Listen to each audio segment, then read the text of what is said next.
नमिठो लागे पनि मैले म पुलिस हो, अब त्यस कारणले मैले त मिठो नलाग्ने कुरा पनि भन्नै पर्छ। आखिरमा पुलिसले गर्ने कारबाही सबैलाई मिठो त कहाँ लाग्छ र? मिठो लाग्दैन। हामीलाई सधैँभरि सभ्य नागरिक भएर जरिमानै काट्न नपरोस्, सडकमा देखिनै नपरोस्, जरिमानाका टिकट लेखिनै नपरोस् भन्ने लाग्छ।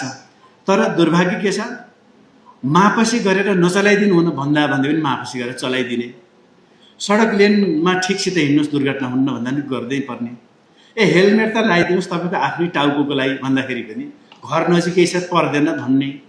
अनि यस्ता यस्ता कुरा हुँदाखेरि फेरि त्यहाँनिर एउटा दृष्टान्त, अब सबै काठमाडौँमा कति लाख 85 लाख मान्छे बस्नुहुन्छ होला, 50 लाख त कारबाहीमा परेको छैन, एभरेजमा त्यही 9 लाख 10 लाख जति कारबाही पर्ने रहेछ। र पनि पटकै रहेछ क्या, एउटै मान्छे एकचोटि दुईचोटि तीनचोटि चारचोटि पाँचचोटि कारबाही पर्छ। 5 चोटि कारबाही पर्दाखेरि पनि नसुध्रिने हाम्रा सबै साथीभाइहरूलाई यसै ट्राफिक एफएमको 14औं वार्षिकोत्सव पछाडि यो सद्बुद्धि पलाएर फेरि टिकट काट्न नपरोस् भन्ने मेरो शुभेच्छा म चाहन्छु। अगाडि हामीले एकजना महानुभावलाई सम्मान पनि गऱ्यौँ, कहिले दुर्घटना गर्नु हारिन्छ, कहिले कारबाही पर्नु हारिन्छ। यस्तो मान्छे यो हुँदाखेरि त हामीलाई पनि यो टिकट काट्ने समस्या पर्दैन। अब मैले सकिहालेँ। मुलुकका विभिन्न संवेदनशील विभागहरूमा रहेका सडक सञ्जाल र पूर्वाधारहरूको अवस्था, मौसम पूर्वानुमान प्रतिवेदन, अहिले मौसम पूर्वानुमान विभागले दिने रिपोर्ट चाहिँ विश्वसनीय छ। त्यो उहाँहरूले दिएका रिपोर्टका आधारमा हामीले पनि सचेतनात्मक कार्यक्रम गर्दैछौँ। उहाँ मेरो मित्र हुनुहुन्छ, अहिले भर्खर सम्मान पनि गऱ्यौँ हामीले, उहाँलाई धेरै धेरै धन्यवाद।